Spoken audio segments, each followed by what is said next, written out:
9장.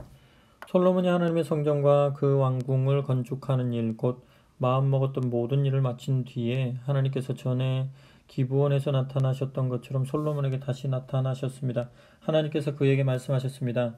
내가 내 기도와 뜨거운 간구를 모두 들었다. 내가 지은 이 성전을 내가 거룩하게 했다. 이제 내 이름이 그 위에 영원히 새겨졌으니 내 눈이 그 위에, 내 마음이 그 안에 언제나 머물 것이다. 내가 내 아버지 다윗처럼 순전한 마음으로 내 앞에서 행하고 내가 정해준 삶을 따라 살며 내 가르침과 판단에 주의하여 순종하면 이스라엘을 다스리는 너의 왕권이 든든한 기초 위에 서게 될 것이다. 내 아버지 다윗에게 보증했던 것처럼 내게도 이것을 보증하겠다. 이스라엘의 왕위에서 내 자손이 항상 끊이지 않을 것이다. 그러나 너와 내 자손이 내게 반역하고 내 가르침과 판단을 무시하며 이방신들과 어울리면서 그것들을 섬기고 예배하면 그때에는 이 보증이 무효가 될 것이다. 나는 이스라엘을 멸하고 내 이름을 높이도록 거룩하게 구별한 이 성전에서 등을 돌릴 것이다. 그러면 이스라엘은 세상 민족들 사이에서 흉한 농담거리가 되고 말 것이다. 지금은 이렇게 훌륭한 이 성전도 비웃음거리가 되고 말 것이다. 지나가는 사람들이 고개를 저으며 이게 어찌 된 일인가, 어쩌다가 이렇게 망해버렸는가 하고 물을 것이다. 그러면 그들은 이런 대답을 듣게 될 것이다. 한때 여기 살던 민족은 그들의 하나님 곧 그들 조상을 이집트에서 구해낸 하나님께 반역했다. 그들은 이방신들과 어울리며 그것들을 예배하고 섬겼다. 그래서 하나님께서 이렇게 폐허로 만들어 버리신 것이다. 솔로몬은 20년 만에 두 건물 곧 하나님의 성전과 자신의 왕궁을 지은 뒤에 두로왕 히람에게 갈릴리 땅에 있는 마을 20개를 선물로 주었습니다. 이것은 히람이 솔로몬이 원하는 대로 백향목과 잣나무와 금을 준 것에 대한 보답이었습니다. 그러나 두로에서 와서 솔로몬이 준 마을들을 둘러본 히람은 선물이 마음에 들지 않았습니다. 히람이 말했습니다. 친구여, 오지의 산골 마을 20개라니 이것이 무슨 보답이요?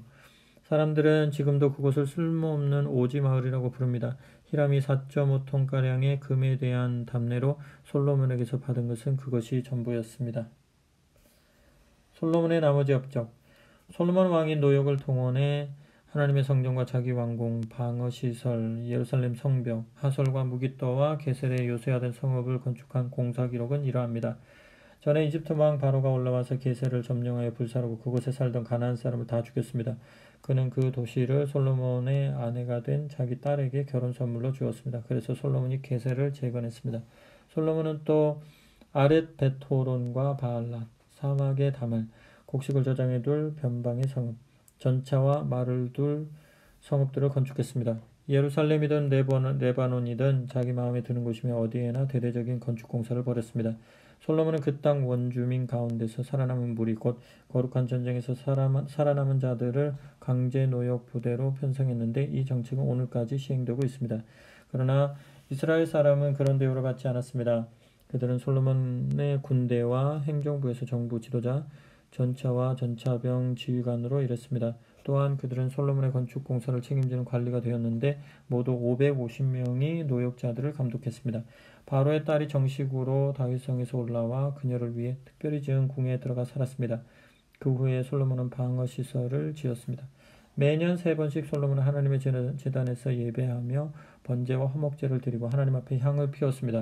그는 성전과 관련해서 필요한 것이 있으면 무엇이든 아끼지 않았고 인색함이 없었습니다. 그는 배도 만들었습니다.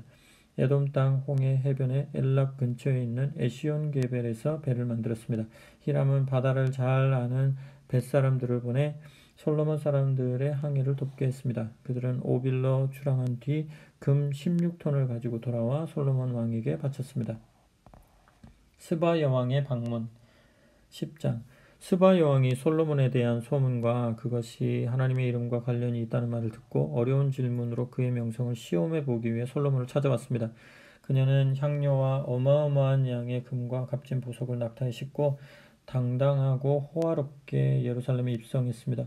그녀는 솔로몬에게 나와 평소 관심 있던 온갖 주제를 논하며 자신의 생각을 모두 이야기했습니다. 솔로몬은 그녀가 내놓은 모든 주제에 답했고 어떤 질문에도 말문이 막히지 않았습니다.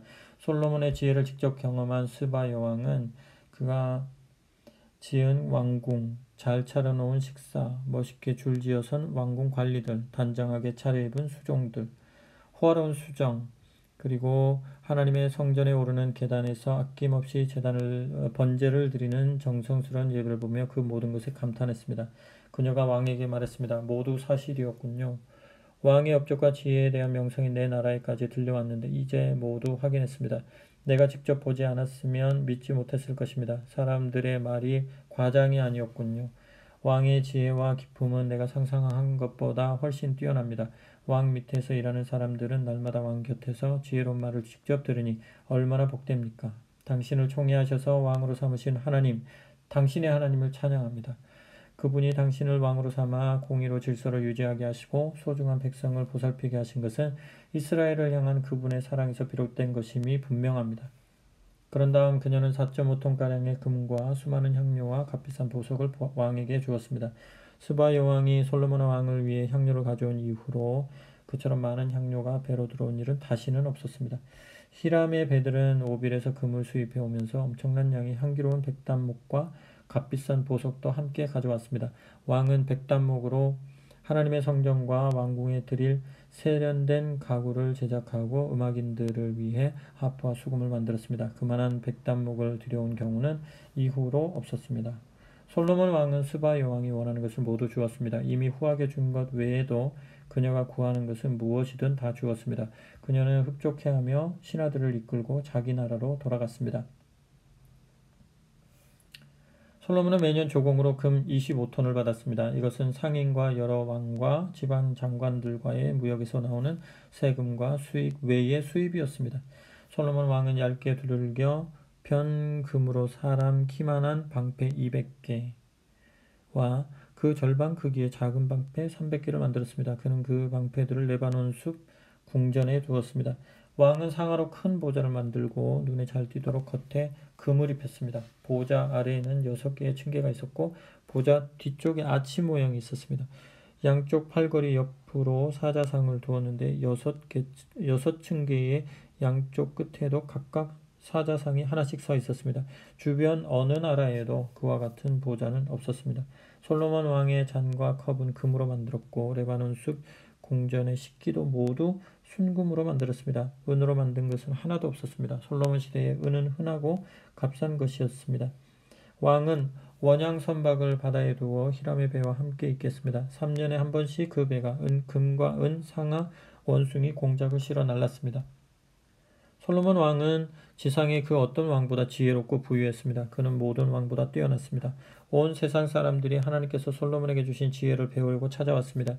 오는 사람마다 금은 기물, 고급 예복과 의복, 최신 무기, 외국산 향료, 말과 노새 같은 선물을 가져왔습니다. 방문객들의 행렬이 매년 줄을 이었습니다. 솔로몬은 전차와 말을 모았습니다. 그가 모은 전차가 1,400대, 말이 12,000마리였습니다. 그는 그 말들을 예루살렘뿐 아니라 전차가 주둔해 있는 특별 성읍들에도 두었습니다. 그의 시대에는 은이 돌처럼 흔했고 백향목도 낮은 산지에 무화과 나무만큼이나 흔했습니다. 왕이 타는 말은 이집트와 실리시아에서 들여왔는데 특별히 왕의 중개인들이 매입했습니다. 이집트에서 들여온 전차는 은 6.8kg, 말은 은 1.7kg에 거래되었습니다. 솔로몬은 헷과 아람 왕실을 상대로 말무역을 벌여 호황을 누렸습니다.